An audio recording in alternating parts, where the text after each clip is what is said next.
네, 감사합니다. 오늘은 기록되었으되 제23장 선지자와 예언의 은사, 그런 제목으로 함께 말씀 나누겠습니다. 자, 선지자가 우리에게 있다고 하는 것은 얼마나 큰 이익이 될까요? 최근에 있었던 두 사건을 좀 보여드리겠습니다. 2001월 달에 죽도시장 여러분 아십니까? 여기서 새벽 3시, 1월 2일 새벽 3시에 화재가 발생했습니다. 그런데 이때 이 냄새를 맡은 젊은 청년 둘이가 일부에 신고를 하고 또 그 불난 곳으로 달려가서 잠자고 있는 사람들을 깨워서 7명의 생명을 구했다고 하는 아주 감동적인 뉴스입니다. 만약 이 사람들이 새벽 3시에 깨우지 않았더라고 하면 어떤 일이 일어났을지 참으로 두려운 사태를 깨어서 준비하는 두 사람이 7명의 생명을 구한 것입니다. 이것은 참으로 좋은 뉴스지만 배드 뉴스가 어제 저녁 9시 뉴스에 있었습니다. 아마 여러분 많이 보셨으리라 생각합니다. 구청 직원 실수로 아파트가 침수됐다. 이번에 아주 급격한 재난으로 인하여 어려움을 많이 당했는데 그 가운데 이 안양시에서 있었던 일입니다. 방수문을 폐쇄하라고 지시를 받았는데 관할 행정복지센터에서 일하던 분의 실수로 문을 닫으라고 하는 소식을 들었음에도 불구하고 워낙 바빠서 정신이 없어서 이 방수문을 안 닫았습니다. 이 방수문만 닫기만 했더라도 여기 참으로 엄청나게 많은 이 사는 사람들의 아파트로 물이 몰려오지 않았을 것입니다. 이미 담은 다 쌓아놨고 방수문만 닫으면 참으로 어려움 없이 지나갔을 것인데 방수문을 닫으라고 하는 지시를 들었음에도 불구하고 그것을 닫지 않아가지고 이곳으로 물이 막 넘쳐 들어와서 그 아파트에 차량 90대가 침수가 되어지고 2주간의 단전과 단수의 경험을 하게 됐다. 그래서 참으로 얼마나 안타깝고 그죠? 어려운 일입니다. 그 한 분의 실수로 인하여서 참으로 수많은 사람들이 어려움을 당했습니다. 미리 사건이 일어날 것을 알고 알려주는 사람, 그런 사람이 있다고 하는 것이 얼마나 다행이고 또 마땅히 알리고 준비해야 될 것을 준비하지 않음으로 인하여 그렇게 어려움을 당하는 것이 얼마나 큰 재난이었나는 것을 보게 하는 사건입니다. 그래서 사람들에게 일어날 일을 미리 알리는 사람, 미리 알고 알리는 사람을 누구라고 그래요? 선지자다, 그렇게 이야기합니다. 그런데 마태복음 24장에 보면 예수님께서 재림 전에 무슨 일이 일어날 것을 이야기하는가 하면 거짓 선지자가 많이 일어나서 많은 사람들을 미혹하는 일이 있겠다. 자기 딴에는 선지자라고 이야기하는데 앞에 무슨 글자가 붙어요? 거짓 선지자. 참 선지자는 앞으로 일어날 일들을 바르게 외치지만 거짓 선지자들은 거짓되게 외쳐서 수많은 사람들을 어렵게 혼란스럽게 그렇게 하는 사람입니다. 그런데 그냥 거짓 선지자가 나타나서 사람들에게 거짓말하면 쏘가 넘어가지 않을 것 같으니까 사단은 그에게 뭘 더해요? 큰 표적과 기사를 행할 수 있는 능력을 다해서 수많은 사람들을 미혹시키는 그런 일이 있겠다고 하는 것입니다. 그러면 우리의 마음이 눈에 보이는 표적과 기적을 쫓아가면 틀림없이 이 미혹을 벗어나지 못할 것입니다. 마지막 때 거짓 선지자가 있다라고 하는 말은 뭘 전제로 하는 말인가 하면 참 선지자도 있을 것을 이야기해 주고 있는 말씀입니다. 특별히 선지자의 출현에 대하여 구약 성경 제일 마지막 책, 마지막 절에 이렇게 기록해 주고 있습니다.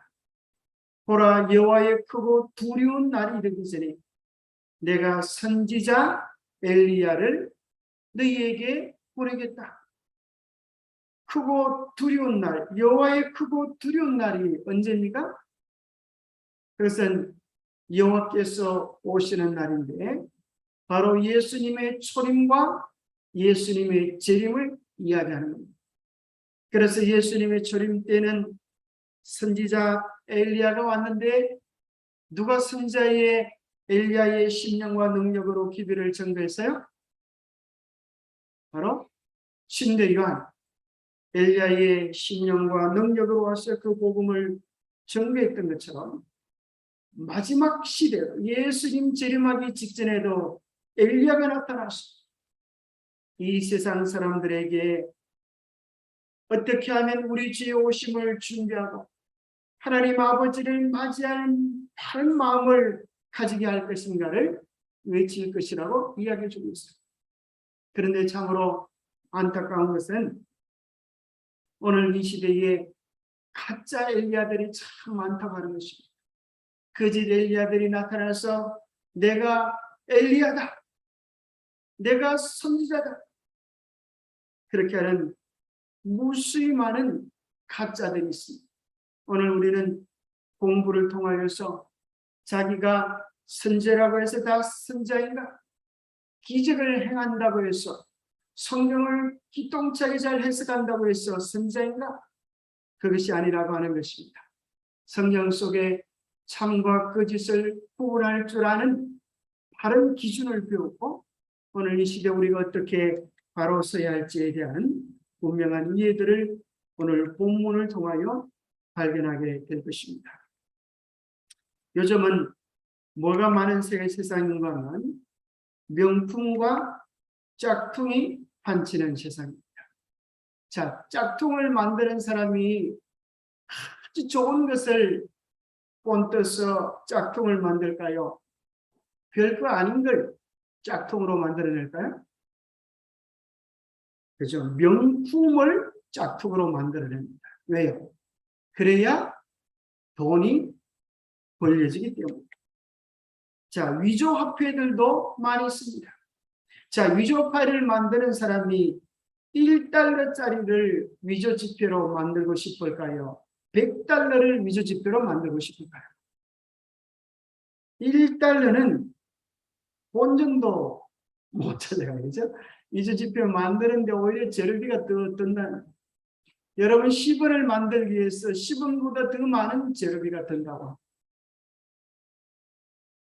그래서 이 위조 지폐 하는 사람들은 가치 있는 것, 정말 비싼 것, 이것을 위조 지폐로 만들듯이 이 마지막 시대의 마귀는 하나님께서 우리에게 주시는 은사 가운데 가장 중요하고 우리의 영적 구원에 지대한 영향을 미칠 중요한 은사를 모방하여서 수많은 사람들을 미혹된 길로 이끄는 것입니다. 우리는 거짓된 속임수들을 보면서 진짜가 얼마나 중요한가 그것을 더 많이 느끼게 되는 것입니다. 저는 신천지 교인들을 만나면서 그런 생각이 들어요.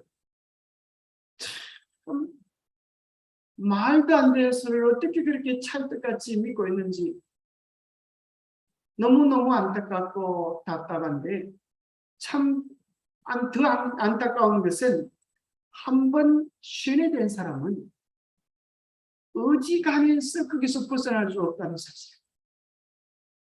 참 이만희가 자기 부인을 놔두고 바람을 피우고 남의 여자 궁둥이를 툭툭 치고 하는 그런 게 영상으로 다 나와졌는데도 그런 걸 보여주도 뭐라 그런가 하면 이미 다 그건 방송이 잘못돼가지고 자기들이 다 사과를 받았다. 그렇게 말도 안 되는 소리들이 참 그 신천지에는 뭐 거짓말을 해가지고 잘 지어내는 사람. 그래서 도무지 한 번 쇠된 사람들을 진리 안으로 돌이키는 것은 얼마나 힘이 됩니까? 반대로 바른 진리를 깨닫고 나면 어지간한 거짓말을 이야기해도 우리에게 무슨 능력이 생길 수 있을까요? 분별할 수 있는 분별력이 생깁니다. 바른 것을 똑바로 알면 거짓 것이 올 때 무엇이 잘못되어졌는지를 알 수 있습니다. 어떤 사람은 율법과 선지자는 요한의 때까지니 하는 성경 말씀을 잘못 이해하여서 신약 시대에는 선지자가 없는 것 아닌가? 여기 보니까 뭐라 그래요? 율법과 선지자는 요한의 때까지다. 그러니 율법 시대와 선지자가 활동하는 시대는 침례 요한 시대까지다. 그 이후에는 선지자가 없다. 이렇게 이해하는 사람들이 있어요. 누가복음 16장 16절에 나오는 말씀인데 율법과 선지자는 요한의 때까지요. 그 후부터는 하나님 나라의 복음이 전파되어 사람마다 그리로 침입하느냐. 이것을 보고 율법 시대, 선지자들이 활동하는 시대는 침례 요한까지다. 그 후에는 선지자도 없고 율법이 다스리는 시대는 없다. 이렇게 오해하는 사람들이 있어요. 그런데 사도행전 28장 23절에 보면 그 율법과 선지자라고 하는 말의 뜻은 모세 율법과 선지자의 말을 가지고 예수에 대하여 권하더라. 빌립이 네시에게 복음을 전하는데 에디오피아 네시에게 복음을 전하는데 뭘 가지고요? 율법과 선지자인데 무슨 수시가 있어요? 모세의 율법과 선지자의 말을 가지고 이게 무슨 소리예요? 바로 그것은 관용구로서 구약 성경이라는 소리. 구약에 있는 말씀을 가지고 복음을 전하였다라는 말씀입니다. 바로 그것을 우리 주님께서도 누가복음 24장 44절에 보면 엠마오 마을로 가는 두 제자에게 나타나셔서 내가 예수다 하는 말씀을 뭐로서 증명해 주세요? 율법과 선지자의 글을 통하여서. 바로 그것은 구약 성경 말씀이 예수님의 생애에 어떻게 적용되어졌는지를 풀어서 해석해 주는 것이었습니다. 누가복음 24장 4절에 보니까 모세의 율법과 선지자의 글과 시편의 날을 가리켜 기록된 모든 것이 이루어져야 한다. 그렇게 하셔서 바로 구약 성경이다. 누가복음 16장 16절을 현대어 성경에는 침례 요한이 설교를 시작하기 전까지는 모세의 율법과 예언자들이 전한 말씀이 너희의 길잡이가 되었다. 그렇게 쉽게 번역해 줍니다. 그래서 예수님이 오시기 전 시대는 어느 시대요?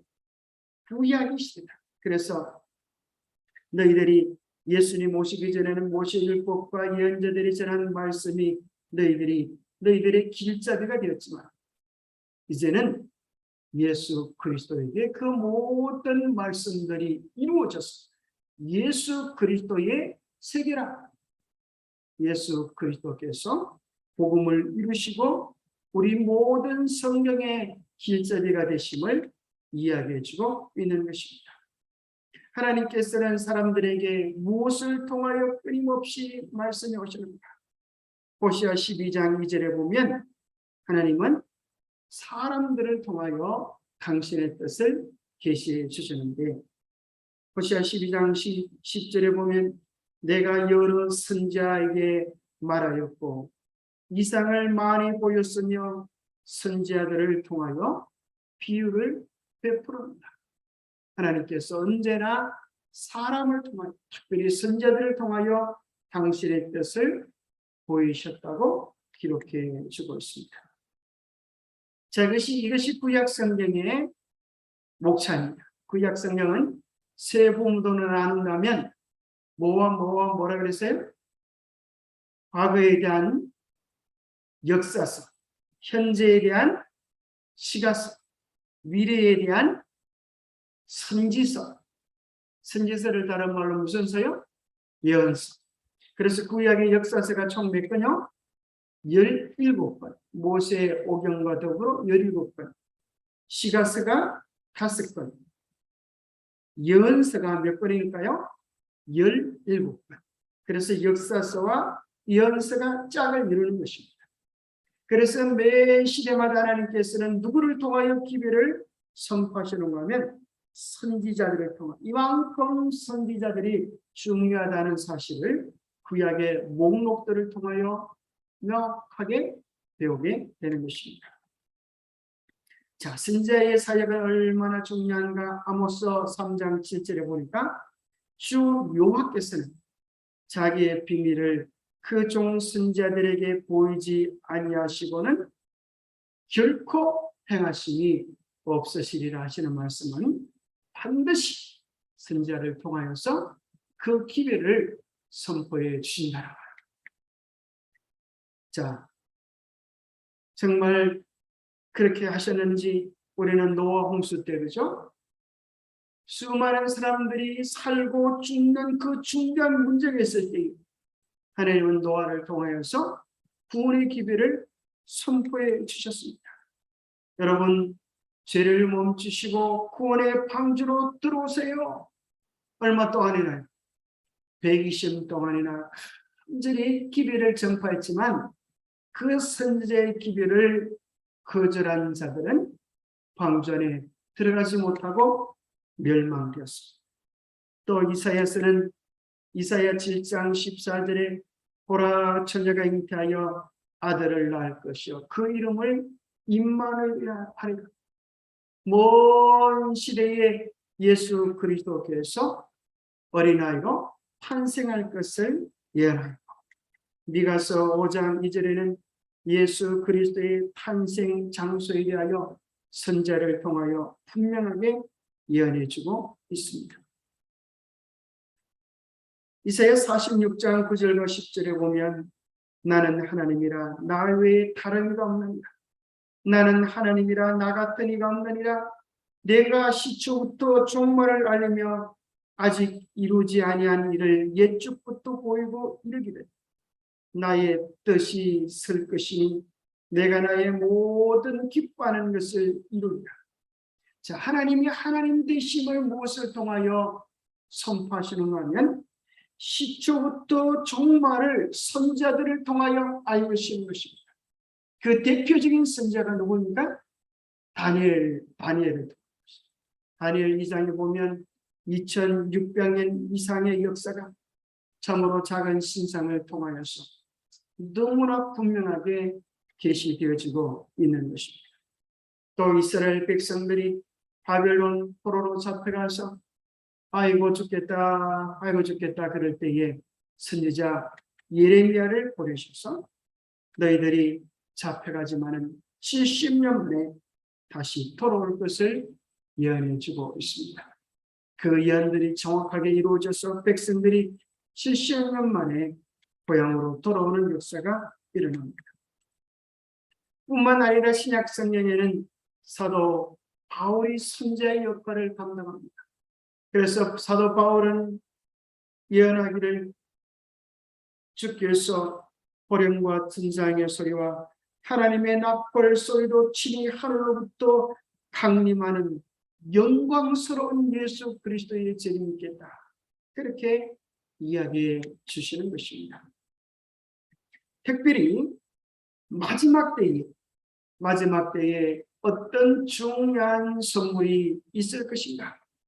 요한일서 2장 28절 29절에 보면 내가 내 영을 만민에게 부어주리니 너희 자녀들이 장래일을 말할 것이며 너희 늙은이는 꿈을 꾸며 너희 젊은이는 이상을 볼 것이며 그때 내가 또 내 영을 남종과 여종에게 부어줄 것이라고 하는 만민에게 성령이 임하여서 참으로 장래일을 선포하는 엄청난 일이 있겠다 그러셨어요. 이것이 부분적으로는 이른비 성령 때에 임하여서 바로 이 말씀을 들어서 베드로는 오순절 역사를 설명해 주고 있습니다. 그러나 이것은 다시 한번 마지막 늦은 비 때에 충분히 일어나게 될 것입니다. 민수기 12장 6절에 보면 선지자에게 우리 하나님께서 어떻게 보여주시는가 하면 내 말을 들으는 너희 중에 선지자가 있으면 나 여호와가 환상으로 그에게 알리기도 하고 꿈으로 그와 말하기도 하거니와. 자, 여기 보면 환상과 꿈을 통하여서 무엇을 알려주겠다 그랬어요? 무엇을 알려주겠다 그랬어요?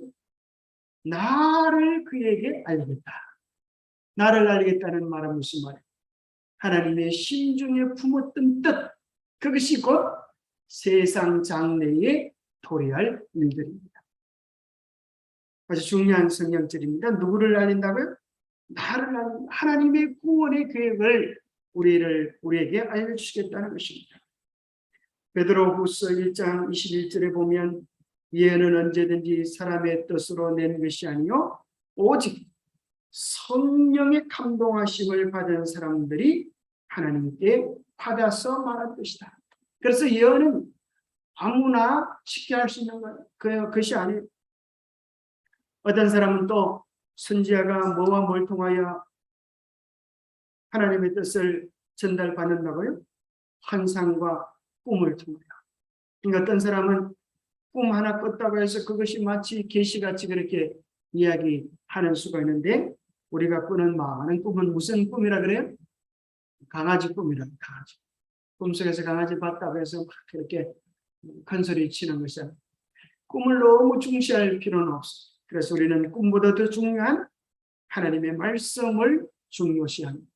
그래서 예수님께서 성령을 통하여 우리 안에 계시면 우리에게 두 가지 큰 일이 벌어지는데, 하나는 성령의 열매를 맺게 돼요. 예수 그리스도가 그들의 마음 안에 있으면 모든 사람들이 필수적으로 뭘 맺어요?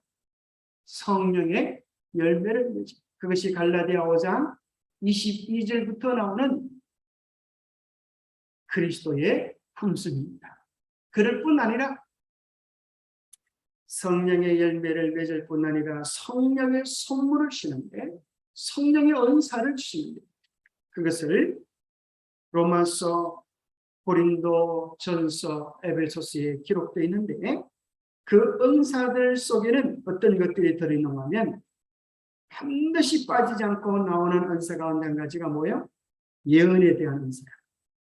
우리에게 주신 은혜대로 받은 은사가 각각 다르니 제일 먼저 뭐라고 그러냐면 혹 예언이면 믿음의 분수대로, 혹 섬기는 일이면 섬기는 일로, 혹 가르치는 자면 가르치는 일로, 혹 위로하는 자면 위로하는 일로, 구제하는 자는 성실함으로, 다스리는 자는 부지런함으로, 긍휼을 베푸는 자는 즐거움으로 할 것이냐. 우리가 받은 은사들이 각기 다르다는 것입니다. 예를 들어서 어떤 사람이 이제 먹을 식당에 가서 여러 명인지 음식을 시키는데, 음식을 들고 오다가 서빙하는 분이 잘못해서 음식을 쏟아버렸다고 생각해봐요. 만약 여러분이 그 장소에 있다고 하면 여러분은 뭐라고 얘기할 것 같아요? 자, 몇 분만 한번 물어볼까요? 홍원자 있습니다. 자, 그런 일이 발생했다. 그럼 어떻게 할 것 같아요? 우리 서병주 자님하고 두 분만 여쭤보겠습니다. 자, 만약 지금 음식을 갖고 오다가 음식을 팍 쏟았단 말이야. 그럼 우리 집사님 어떻게 하겠어?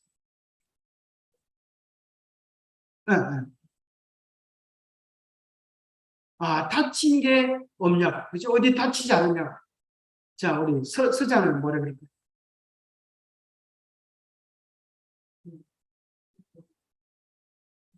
예? 아, 빨리 수습하세요. 뭐라고요? 소리가 전달했잖아요. 김옥신 선생님 중간에 전달해봐요. 뭐라고 했어요?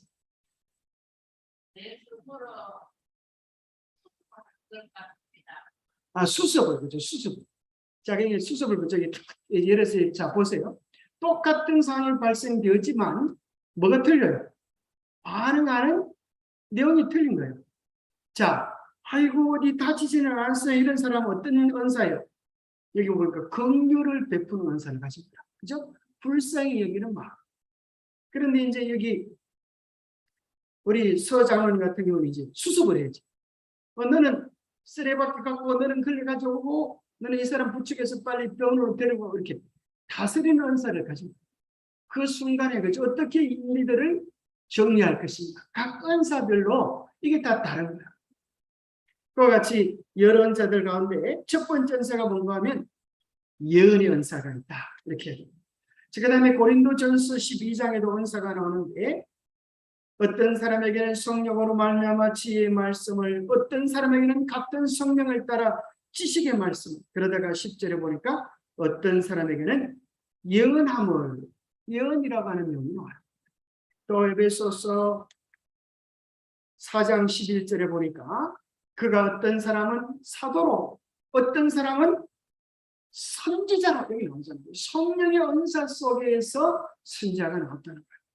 어떤 사람은 복음 전하는 자로, 어떤 사람은 목사와 교사로 삼으셨으니, 그죠? 어느 날 목사가 있는 것처럼, 교사가 있는 것처럼, 복음 전하는 선교사가 있는 것처럼 하나님께서 선지자를 성령의 은사로 세우셨다.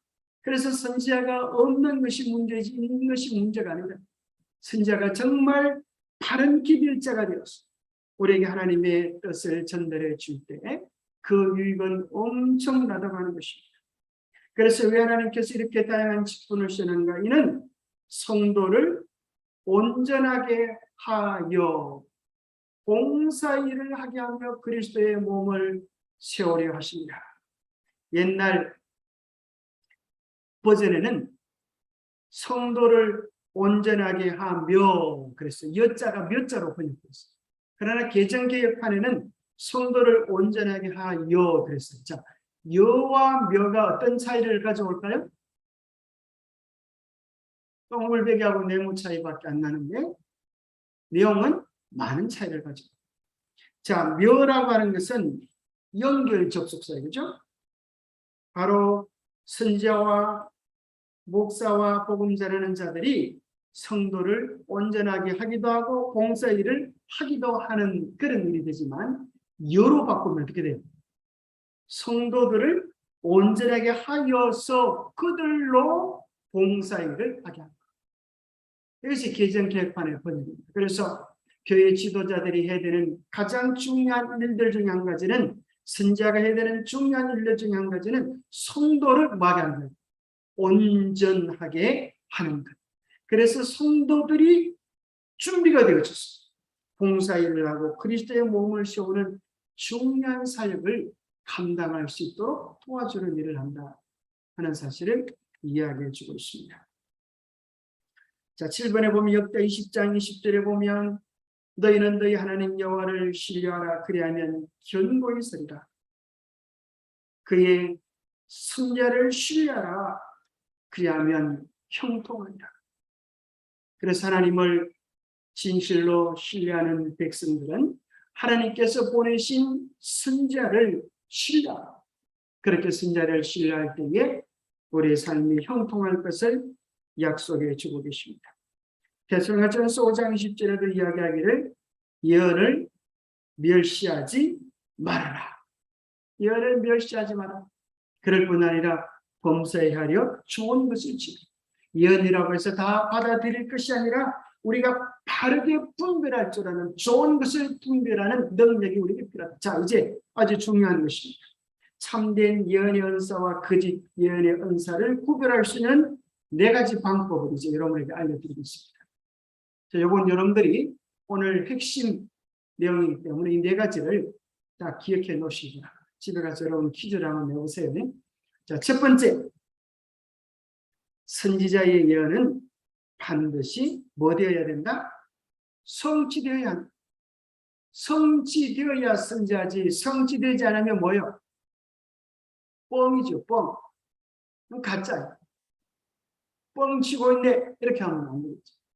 예레미야 28장 9절에 보니까 평화를 위하는 선자는 그 예언자의 말이 응한 후에야 그가 진실로 여호와께서 보내신 선자로 인정받게 되리라. 그래서 이만희는 가방 안에 보니까 뭐라 그러냐면 박근혜 대통령이 탄핵되지 않을 거라고 그렇게 큰 소리를 뻥뻥 쳤어요.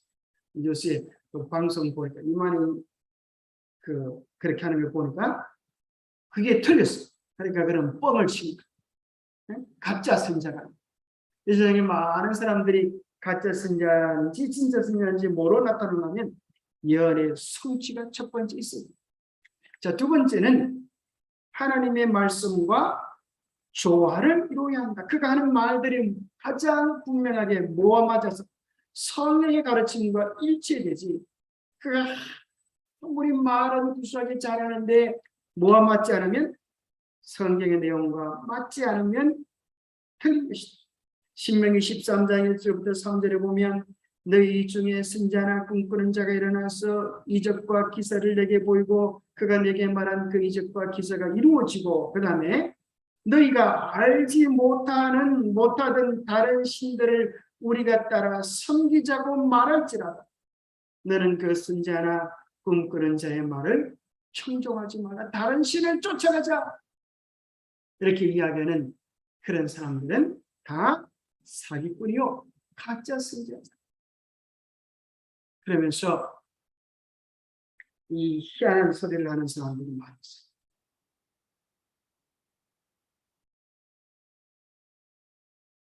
어떤 사람들은 이런 소리를 해요. 예수님이 젊은 시절이 성경에 기록되어지지 않았는데 예수님이 어디 가셨나?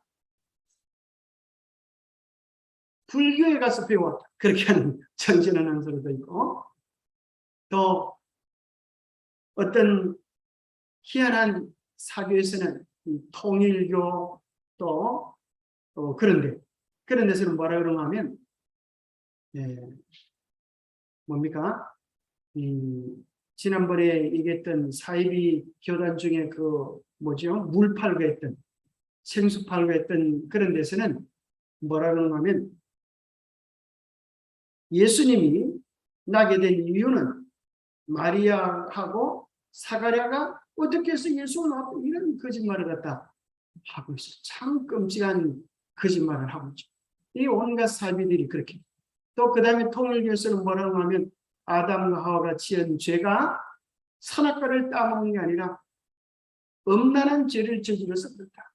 그런 소리를 말도 안 되는 씨도 안 맥히는 그런 소리들을 하고 있는 것입니다. 다 거짓 선자. 자, 세 번째는 참된 선자의 세 번째 특징은 그가 아무리 말을 잘한다 할지라도 뭘 보면 삶의 열매를 통하여서 그 사람의 삶을 통하여서 예수님의 성품이 바르게 드러나야 진짜 선자.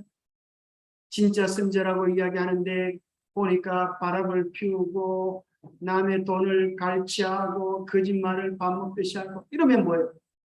그것은 사단의 부하들이다. 그래서 오늘 많은 대형 교회들이 뭐 할 수 있는 위험성들을 가지고 있냐면 그런 유혹들을 받기 싫어요. 근데 참 우리 교회는 조직이 정말 잘 돼 있어서 그런 돈에 대한 유혹들을 그렇게 크게 받지 않도록 하나님께서 특별한 제도를 가지고 유지시켜 주시는 것을 인하여 참으로 감사합니다. 마태복음 7장 15절에 보면 거짓 선자들을 삼거라. 양의 옷을 입고 너희에게 나오되 속에는 노략질하는 일이라. 이러므로 그들의 열매로 그들을 알리라. 자, 이들이 양의 탈을 뒤집어 쓴 늑대 일인지 아니면 진짜 선한 목자인지 뭘 통하여 하는가 하면 그들의 열매를 통하여 합니다. 그래서 오늘날 어떤 교회들은 어떤 사람들은 교회를 비평하기를 옛날 예수님은 5,000명을 먹이는 기적을 베풀어 오늘날에는 목사들이 5,000명의 교인들을 부려먹으면서 혼자만 잘 먹고 잘 씁니다. 그렇게 이야기하는 사람들이 있습니다. 그래서 우리는 예수님처럼 섬기며 헌신하며 베푸는 그런 그리스도의 정신을 나타내야 합니다. 자, 네 번째는 율법과 성경 말씀과 일치. 아까 성경을 했으니까 다른 말로 하면 하나님의 계명을 분명히 높이는, 이것이 바른 승자의 네 번째 특징이 됩니다. 이사야 8장 20절에 보면 마땅히 율법과 증거의 말씀을 따를지니 그들이 말하는 바가 이 말씀에 맞지 아니하면 그들이 종려 아침 빛을 보지니다. 율법, 하나님의 계명과 이 성경의 말씀과 일치되는 가르침을 줘야 한다. 그런데 정말 참 놀랍고 안타까운 것은 수많은 교회에서 하나님의 십계명이 변경된 것조차도 알지 못하고 그렇게 잘못된 계명을 가르치고 있으니 얼마나 답답한 것입니다. 사단은 그의 가르침들을 누구를 통하여 유지시켜 나가는 것은 옛날이나 지금이나 사단의 대리자들이 있다고 하는 것입니다. 하나님이 쓰시는 하나님의 사람도 있는 반면에 사단이 쓰는 사단의 대리자들이 있습니다. 구약시대 때 그러한 자들은 영매와 점쟁이 들였는데 그런 자들에 대하여 하나님은 어떻게 대하라고 하는가?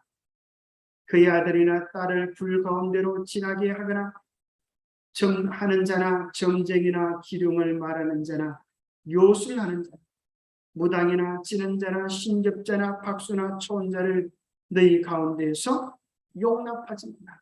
구약 성경은 명확하게 그들을 이스라엘 가운데 두지 못하게 그렇게 하셨습니다.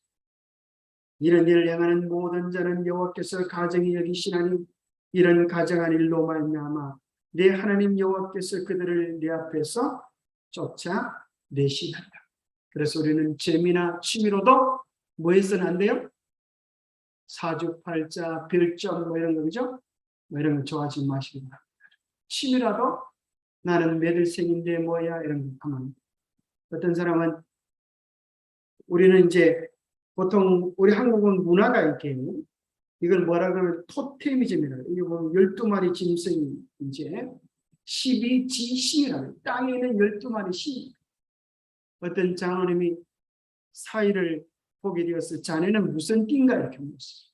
그런 대부분 띠를 말하면 무슨 얘기를 해요? 소띠, 뭐 개띠, 말띠 그런 거 하잖아요. 근데 이 사이가 될 청년이 이야기하기를 저는 예수님 띠입니다 이렇게 말했어요. 그러니까 이 장인어른 되실 분이 박수를 치면서 내가 하마터면 우리 아들, 우리 딸 짐승에게 시집 보낼 뻔했네. 다행히 예수님 띠를 만나서 우리 아이를 예수님과 함께 살게 해서 얼마나 기쁜지 모르겠어요. 자, 옛날에 개띠는 개팔자, 소띠는 소팔자였어요.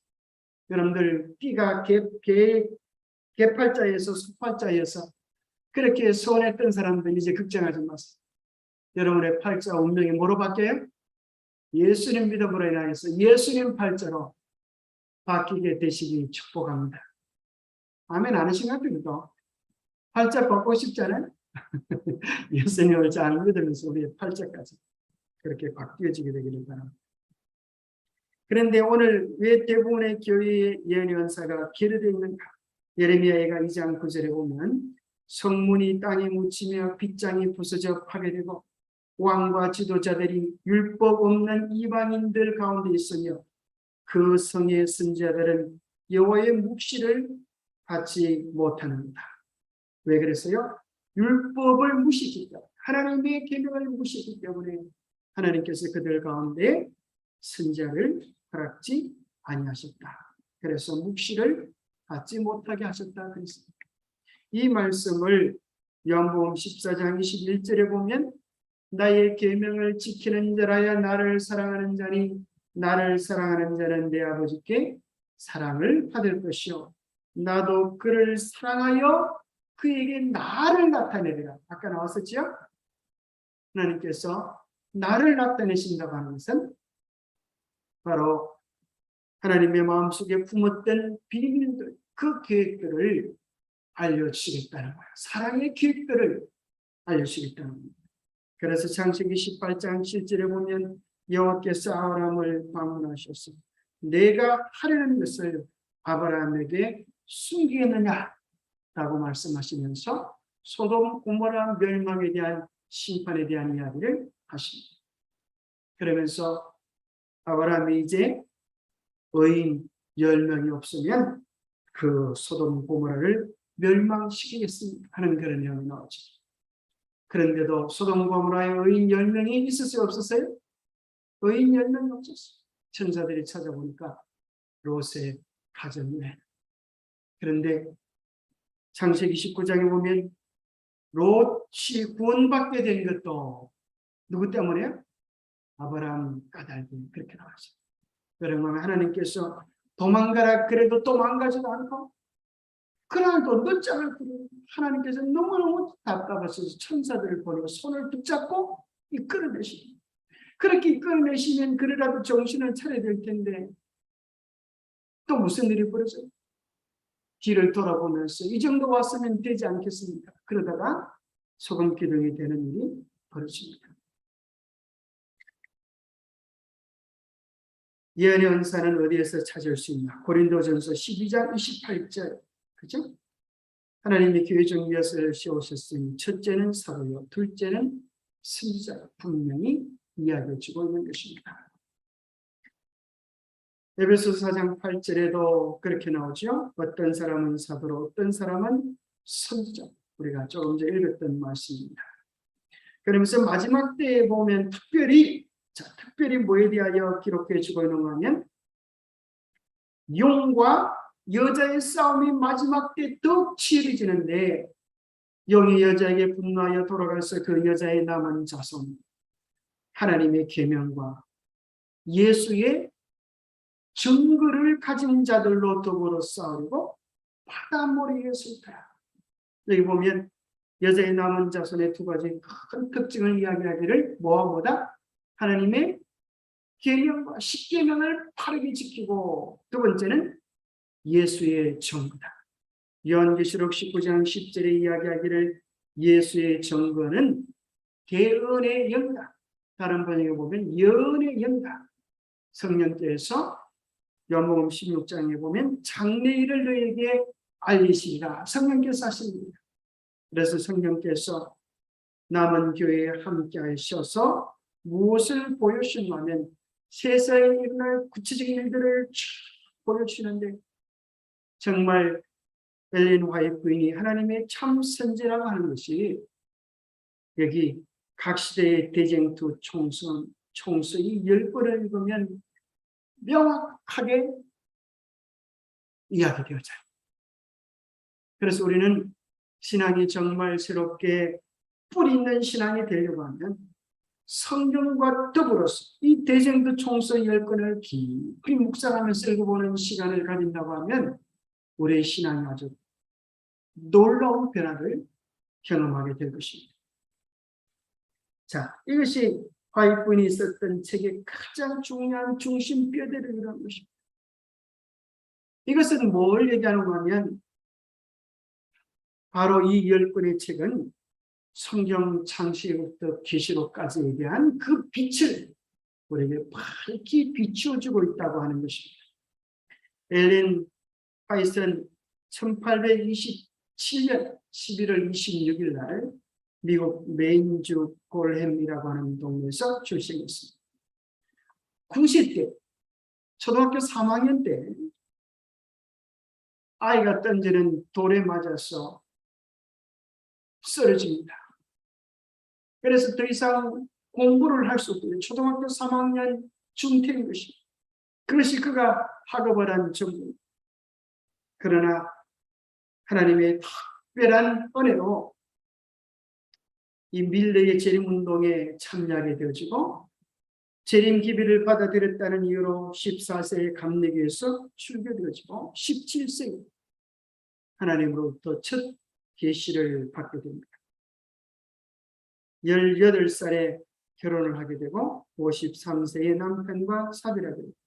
1915년 7월 16일 날 87세로 사망하게 되어지는데, 그가 썼던 책은 무려, 그가 저술한 내용은 무려 10만 페이지에 달하는 어마어마한 내용을 저술했습니다. 그가 받은 계시의 숫자만 해도 2,000회 이상 계시를 받습니다. 특별히 그의 책 가운데 가장 많은 나라의 말로 번역되어지고 가장 많은 사람들이 좋아하는 책이 전도의 계략입니다. 무려 146개국어로 번역, 출판되어졌습니다.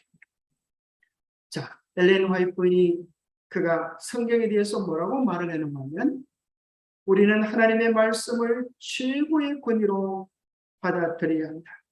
하나님께서는 이 세상에 오직 성경만을 모든 교리의 기준과 온갖 개혁의 기초로 삼아 지지하는 한 백성을 가지실 것이다. 그래서 우리는 정말 성경을 바르게 깨닫고 성경을 높이는 그런 참 백성이 되어야. 그래서 화이트의 책들을 잘 연구해 보면, 자, 무엇을 발견하게 되는가면 이런 것을 발견하게 됩니다. 기록된 정언들은 새로운 빛을 주고자 함이 아니라 이미 계시된 영감의 진리를 마음에 생생하게 부각시키는 데 그 목적입니다. 화이트의 책은 이와 같은 역할을 하는 것입니다. 성경을 더 분명하게 명확히 깨닫도록 도와주는 것입니다. 그래서 여러분들이 화이트의 책이 정말 그 글들이 예언의 은사의 열매들인지 아닌지를 알려고 하면 가장 명확한 방법이, 많은 방법이에요. 먹어보면 맛을 알지. 그죠? 먹어보면 맛을 알지. 얼마나 좋을지. 그래서 우리가 화이트의 글들이 정말 영감의 기록이라고 하는 사실을 알려고 하면 저는 이런 방법을 좋아합니다. 첫 번째는 해당되는 본문을 먼저 기도하면서 성경을 읽고 묵상해 보십시오. 그리고 그 묵상한 내용을 여러분들이 깊이 성령의 도움을 구하면서 노트 한번 기록해 보세요. 그리고 나서 같은 단락의 예언의 신을, 정언의 말씀을 한번 읽어보면 뭘 발견하게 되는가 하면 아마 여러분들도 이런 걸 발견하게 될 것입니다. 첫 번째는 내가 기록했던 그 내용도 있네, 이런 걸 느낄 때가 있어요. 내가 이해했던 것도, 성경에 대한 이해도 화이트의 기록을 해놓았네. 그걸 통해 우리는 어떤 감동을 받는가면, 함께 하시는 성령의 은혜가 있습니다. 그런 생각을 하면서 또 뭘 발견하게 되냐면, 나는 도무지 따라갈 수 없는 더 깊고 넓고 높은 깊은 성령의 감동을 발견하게 됩니다. 여러분 한번 해보세요. 성경 전체에 대해서 이 대전도 총수가 있으니까 대전도 총수 보면 매 장 챕터마다, 그죠? 성경 몇 장 몇 절 이렇게 나와요. 그리고 여러분들이 먼저 묵상하고 이렇게 기록해 놓고 그 본문을 쭉 보면 우리가 이해하는 것보다 얼마나 깊고 오묘한지, 정말 영감이 아니고서는 도무지 이런 책을 기록할 수 없었다라고 하는 사실을 발견하게 됩니다. 옛날에 박수일 목사라고 하는 장로교회 목사가 시대의 소망을 읽고 너무나 감동을 받았어요. 세상처럼 영감적인 교훈의 말씀을 내가 못 봤다. 그런데 이 책을 엘렌 화이트이 썼다고 하면 사람들이 편견을 가지니까 예수님의 겟세마네에서부터 마지막 챕터까지 십자가의 고난, 그런 제목으로 자기가 쓴 것처럼 자기 이름을 넣고 약간 편집을 좀 다르게 해가지고 그 내용을 거의 그대로 실었어요. 그렇게 해서 책을 출간하고 나니까 무슨 일이 일어나는가 하면, 그 당시 한국의 최고의 목사라고 이야기하는 한경직 목사가 이 책을 읽고 나서 깜짝 놀랐어요. 그러면서 뭐라고 이야기하는 건 이렇게 기록을 합니다. 근본 박수일 목사께서 쓰신 십자가의 고뇌라는 책은 주님께서 가시밭길의 여정마다를 때로는 땀을 쥐고 때로는 눈물을 흘리며 읽을 수밖에 없는 책이라. 마치 제자 자신이 실제로 십자가를 신 그리스도를 가장 가까이 따라가면서 관찰한 듯한 착각을 느끼게 할 정도로 섬세한 묘사는 영감이 아니고서는 불가능했으리라고 본다. 그죠? 그 책을 읽어보니까 뭐라 그래요? 저자가 십자가를 신 예수님을 가장 가까이에서 따라가면서 관찰했다고요. 그 결과를 책을 적었다. 참 희한하죠. 어떻게 이렇게 이 사람도 감이 있게 있는 모양이죠. 그 책을 보니까 정말로 예수님을 그렇게 가까이서 따라가는 사람이 아니면 그렇게 할 수 없는 글이다. 그리스도의 사랑이 얼마나 위대하고 기쁜지 또는 구원과 인생의 승리를 원하는 모든 사람들이 이 책을 읽어야 할 것이다. 모든 국민들에게 꼭 권하고 싶다. 그렇게 모든 국민들에게 꼭 권하고 싶다. 제가 큰 글자로 나오는데 작은 글자로 읽어드리면 모든 국민들에게 꼭 권하고 싶다. 그죠? 그 다음에 극동방송 이 목사 김장한 목사라고 하는 이 목사는 이렇게 또 감동을 주었습니다. 초고를 읽으면서 뜻을 같이 하는 동지를 만난 느낌이다. 저자의 깊은 묵상과 체험에서 나온 신앙 고백적 저술임을 확인할 수 있기 때문이다. 한국 교회에 지금 필요한 것은 고난의 신비를 바로 이해하는 것이다. 십자가에 대한 바른 이해가 우리 한국을 개혁할 힘이 될 것이다. 그렇게 이야기하고 있습니다. 그 다음에 김동길 교수는 이야기하기를 그런 사람입니다. 이 글을 통한 정부가 참인 줄 우리가 압니다. 참 이 글을 보니까 너무 감동적이어서 그는 다 진짜다, 진리다 그렇게 선포하는 것입니다. 뭐에 대한 걸 벗어버리고 나니까 이단에 대한 편견을 벗어버리고 그 책을 보니까 이렇게 감동 그렇게 이야기하는 것입니다. 재림 전에 예언의 은사를 받은 수많은 사람들이 있을 것을 요한일서 2장 18절 19절에 이야기합니다. 이것은 마지막 늦은배 역사를 통하여서 이 교회에 다시 한번 일어나게 될 것입니다. 그 일을 위하여 우리는 기도해야 합니다. 그죠? 늦은 비 전에 반드시 무슨 비를 받아야 해요? 이런 비를 받아야 해요. 이런 비는 무슨 비입니까? 우리를 회심시키고 우리의 죄를 버리고 정결케 해주는 경험입니다. 그것은 자라게 하는 경험입니다. 늦은 비는 설을 위하여 내리는 비인 것입니다. 그것은 결실케 해주는 것입니다. 그래서 우리가 먼저 성령의 도심을 통하여 온전히 거듭나는 경험이 우리에게 필요한 것입니다. 자, 17번 마지막 번인데요. 아주 중요한 질문입니다. 자, 교리는 성경에서 비롯된 것인가요? 아니면 예언의 은사에서 온 것인가요?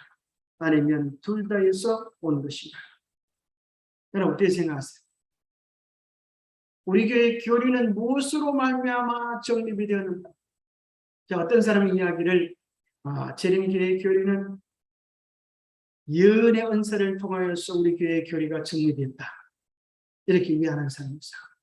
그런데 여러분들이 기본교리 28 골든벨 공부를 해보면 우리 교회의 교리들이 얼마나 성경 중심으로 되는지 알 수 없어요. 그래서 우리가 뭘 확인하게 되는가 하면 마태복음 4장 4절에 나오는 말씀처럼 예수께서 대답하여 이르시되 기록되었을 때 사람이 떡으로만 살 것이 아니요 하나님의 입으로 나오는 모든 말씀으로 살 것이다.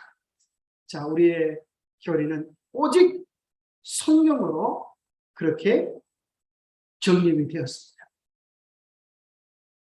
자, 어떤 사람이 우리 교회에서 조사 심판 가르치는 것은 비성경적인 것이 아닌가? 그렇게 도전장을 했어요.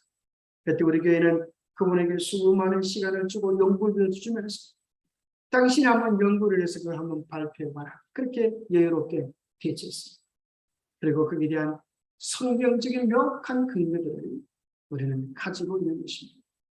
그래서 우리는 우리의 모든 진리의 기초는 오직 성경이라고 하는 사실을 기억해야 합니다. 우리가 믿는 모든 것들은 성경을 통하여 확립되어진 것입니다. 여러분 기본교리 28 그걸 다시 한번 읽어보시면 우리 교회가 얼마나 성경적인 교회인지. 한 번은 김대성 목사님께 이런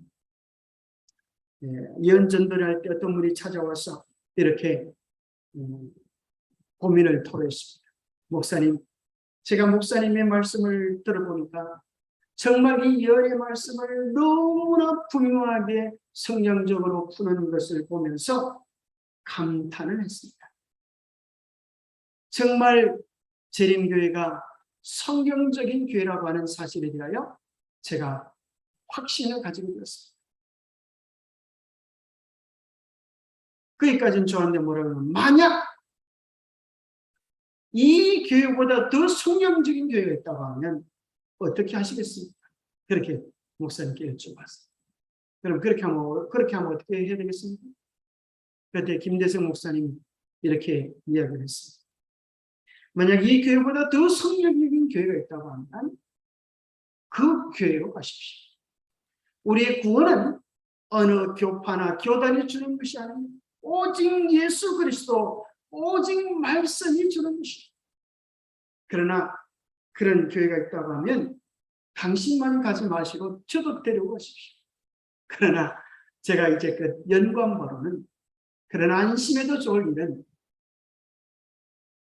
제가 이제 그 연구하고 애쓴 바로는 이것보다 더 성경적인 교회를 발견하는 적이 없습니다. 그렇게 이야기했습니다. 정말 저도 전 인격을 내걸고 감히 말할 수 있습니다.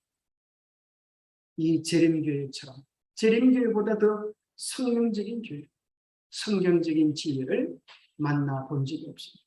그래서 여러분 스스로의 구원을 스스로 뭐 해봐야 돼요? 확증을 가져야 됩니다.